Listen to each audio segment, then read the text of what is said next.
Mr. President, what you're worried about is that farming is a hassle. It could lead to neglect and, in effect, abandonment of farming. What's the solution?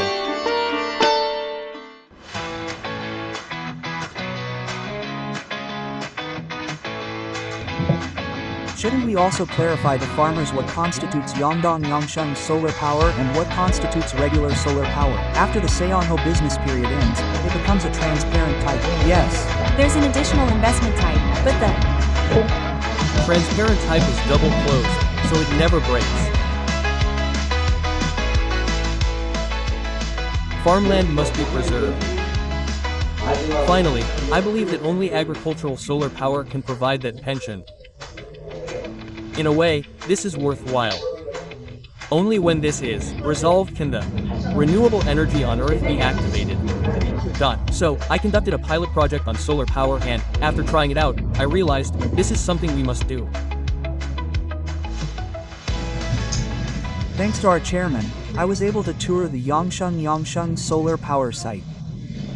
As I mentioned, after touring, I got a feel for it, but then I thought, this is something we must do. Oh my. Yes. It's been exactly a week since last week.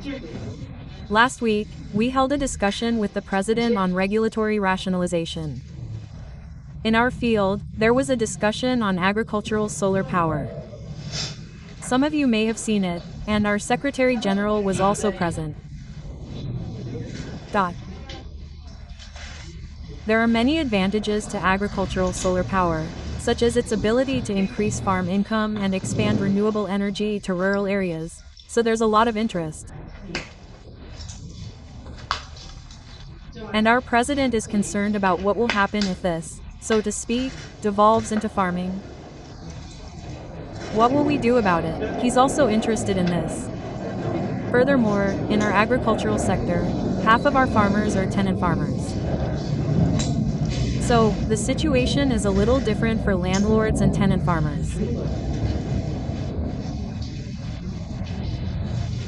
Then there are concerns on the ground that this could actually lead to higher rents or landlords not renting out their farmland.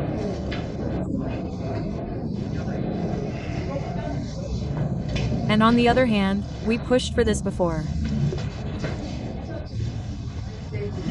At that time, the issue was raised, as I heard from Naaro Appa, that the panels were popping up too quickly, ruining the landscape.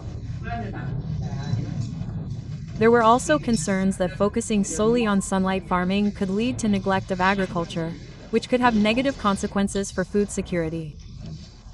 There are also concerns that this could damage prime farmland. Furthermore, farmers and rural residents are concerned that while they are renting out their land, external companies or outsiders are taking all the profits.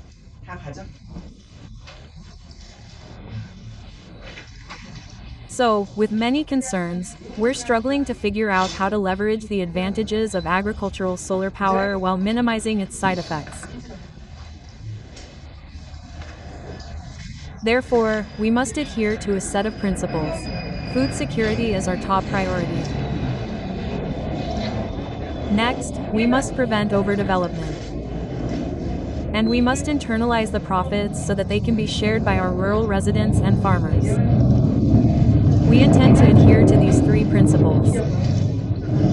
So, the idea we've come up with so far is that the Rural Space Redevelopment Act includes a renewable energy zone as one of the rural specialization zones. Once a renewable energy zone is designated, it will allow for agricultural use within that zone, regardless of whether it's considered an agriculturally active or non-agricultural area. Furthermore, the Shinryang Anbamian government can use a temporary use permit system to install solar power facilities within that area for between 8 and 23 years, allowing land to be converted back to farmland. And we're thinking about the basic framework for this, which is to allow not only qualified farmers but also agricultural cooperatives, village cooperatives, and other entities to participate. Also, there's the Sunlight Income Village. Our Rural Development Administration owns reservoirs and public farmland. We're also considering a model where villagers can jointly generate revenue through solar power generation and use that as a community fund.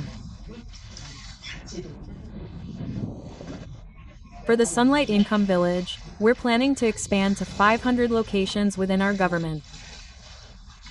We're currently working on 2 plans. Since this is our first time doing anything like this, we're listening to feedback from various stakeholders to minimize side effects and maximize effectiveness. I mentioned life cycle management earlier. From installation to final disposal, I'd like to ask for your input on how we can operate without adverse side effects. That's why we've gathered from various sectors today. Some businesses have gone out of business, and some are farmers.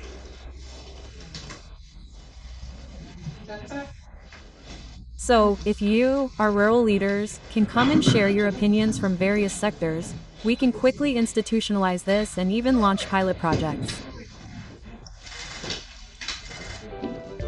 Thank you for your cooperation.